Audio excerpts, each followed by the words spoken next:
Et nous recevons sur ce plateau professeur Saliou Ndiaye. Vous êtes le coordonnateur de la commission scientifique du colloque. Bonsoir professeur, merci d'avoir accepté notre invitation. Bonsoir Madame Dramé. Alors tout d'abord, pouvez-vous nous présenter brièvement le CHEDS et ses missions? Le CHEDS, l'acronyme, c'est le Centre des hautes études de défense et de sécurité.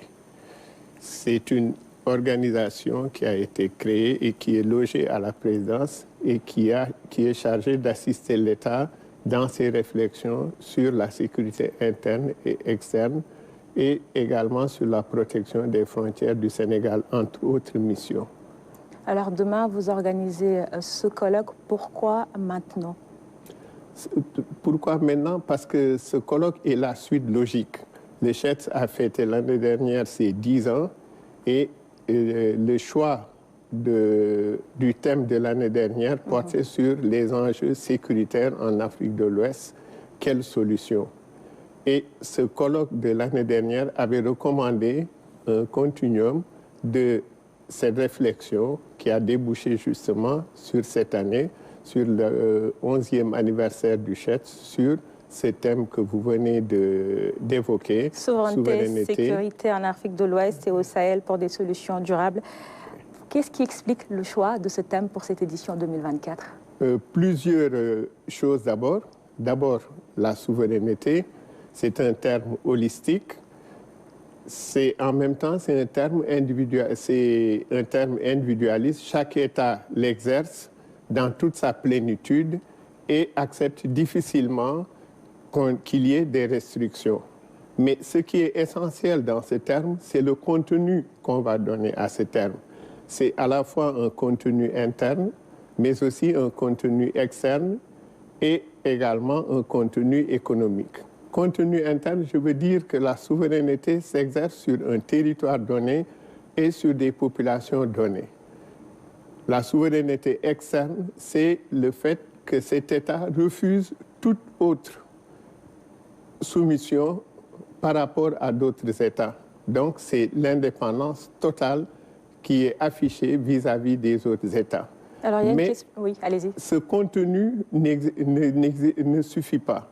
Il faut donner un contenu économique à cette souveraineté, c'est-à-dire l'absence de toute contrainte par rapport à d'autres États, et c'est l'État lui-même qui assure sa production et qui contrôle également la gestion de ses besoins essentiels sans dépendre d'autres États ou d'une entreprise quelconque. Et justement, en parlant de ces contraintes que nos États subissent, pourquoi l'Afrique de l'Ouest subit encore les conséquences de l'extrémisme violent? C'est une longue histoire. Vous savez, l'extrémisme violent est devenu le principal mode de guerre en Afrique. Et les premiers mouvements djihadistes sont apparus à la suite des problèmes qui sont nés avec la guerre d'Algérie et qui ont été amplifiés par l'intervention irréfléchie de l'Occident en Libye. Donc, cet extrémisme s'est installé et l'épicentre de l'extrémisme a quitté le Moyen-Orient pour s'installer en Afrique. Je vous ai dit, cet extrémisme n'a ni frontières politiques ni frontières économiques. Et à partir du moment où les États ont commencé à voir ce qui se passe, c'est au moment où il y a eu justement d'autres attentats qui ont éveillé et amené le monde à plus de réflexion, notamment l'attentat du 11 septembre 2001, l'attentat de la gare de Londres et surtout de la gare de Madrid et surtout l'attentat du métro de Londres. À partir de ce moment, les réflexions ont continué. L'ONU a commencé à réfléchir depuis 2015 sur ces questions. La CEDEAO et l'Union africaine également. Mais la question, c'est qu'entre la fin de la guerre d'Algérie, 1990 à maintenant, ça fait quand même 3 bonnes décennies où nous continuons de parler d'extrémisme violent, de terrorisme, sans apporter de solutions réelles. Et ce colloque se propose justement dans son atelier 2, puisque nous avons 4 ateliers et 2 plénières. L'atelier 2 se propose de réfléchir sur l'extrémisme violent.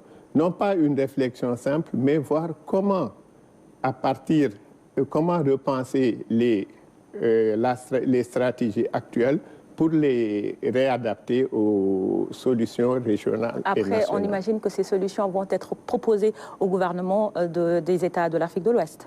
Mais naturellement, parce que comme j'ai dit, tous les défis que nous verrons à travers ce colloque, que ce soit l'extrémisme, que ce soit les questions d'immigration, que ce soit les questions de changement climatique, la préservation de nos richesses économiques, toutes ces questions sont des questions qui n'ont pas de frontières et qui sont des questions transversales qui touchent tous les États d'Afrique de l'Ouest. Donc, nécessairement, les conclusions seront partagées et les États ainsi que les organismes internationaux, évidemment, pourront bénéficier de ces réflexions et qui vont servir évidemment de soubassement aux actions futures. Dans ce cadre, peut-on envisager une réconciliation entre les pays de l'AES et la CEDEAO? C'est une bonne question, Madame Dramé, parce que l'atelier numéro 1 du colloque s'intitule exactement CEDEAO-AES, quelle stratégie pour préserver l'unité régionale? Vous savez, la CEDEAO est née en 1975. Elle avait pour objectif d'aplanir les difficultés économiques, politiques, culturelles entre nos États. Elle a réussi quand même des paris, notamment la libre circulation des biens et des personnes. Elle a également réussi à mettre ensemble des pays, 15 pays, anglophones, francophones, États côtiers, États enclavés, États insulaires. Et en même temps, la CEDEAO avait des objectifs, notamment mettre en place une monnaie commune qui devait être mise en place en 2020, c'est l'ECO. Malheureusement, la CEDEAO a commencé à avoir une autre orientation à partir de 90, quand l'ECOMOG a été créé. La CEDEAO est intervenue sur des terrains de guerre, notamment au Libéria, en Côte d'Ivoire, en Guinée-Bissau et même en Gambie. Très bien. Il y a eu évidemment d'autres changements au sein du protocole de la CEDEAO en 1997 et en 2004. Et ces questions, évidemment, ont fait que la CEDEAO est devenue une autre organisation qui ne répondait plus aux besoins des peuples, mais plutôt à des besoins particuliers, notamment ceux des chefs d'État de la CEDEAO, ce qui pose des problèmes. Très bien. Et au-delà des questions de souveraineté, d'extrémisme violent, l'Afrique de l'Ouest est également confrontée à un autre phénomène, l'immigration clandestine. Comment retenir ces jeunes dans leur pays? Mais vous savez, l'Afrique de l'Ouest compte 460 millions d'habitants. C'est 30% de la population africaine. C'est également un cinquième pratiquement de la population mondiale. C'est une population jeune, à 64% à moins de 24 ans. Oui. C'est une population également qui est au courant de ce qui se passe dans le monde grâce aux réseaux sociaux, grâce également à l'intelligence artificielle. Mais en même temps, c'est une population qui a besoin d'être encadrée parce que le fait de regarder à l'extérieur, le fait d'utiliser les réseaux sociaux lui permet de comprendre le monde, mais en même temps l'expose à des défis. Et parmi ces défis, il y a le défi de l'immigration. Maintenant, c'est une jeunesse qui a des problèmes. Moi, je ne suis pas pessimiste. Je pense que c'est une jeunesse.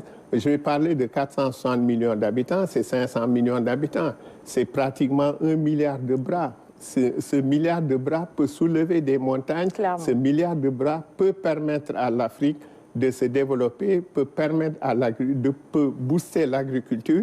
Il suffit simplement de pouvoir orienter cette jeunesse, lui offrir l'éducation dont elle a besoin, lui offrir les orientations dont elle a besoin. Cela est possible, il suffit simplement de réfléchir et de l'encadrer sur le plan économique, sur le plan politique.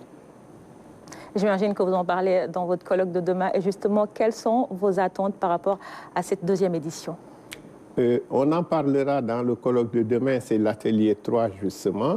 Nos attentes, c'est d'abord, c'est une réunion de réflexion, une réflexion qui va pratiquement regrouper des spécialistes de tous bords, des membres des forces de défense et de sécurité, mais également des membres de la société civile, des intellectuels, et chacun apportera évidemment sa réflexion, apportera son expertise, et au sortir de ce colloque, des actes seront publiés. Il y aura un partage de toutes les informations, oui, évidemment, et aussi bien les organisations internationales que nos États pourront en tirer profit. Merci beaucoup, professeur Saliou Ndiaye. Je rappelle que vous êtes le coordonnateur de la commission scientifique du colloque que vous organisez demain 26 et mercredi 27. Merci, Madame Dramé. Et nous serions très heureux de vous compter parmi nos invités, ainsi que tous les journalistes de la RTS et des autres organes de presse. C'est parfait, le message est lancé.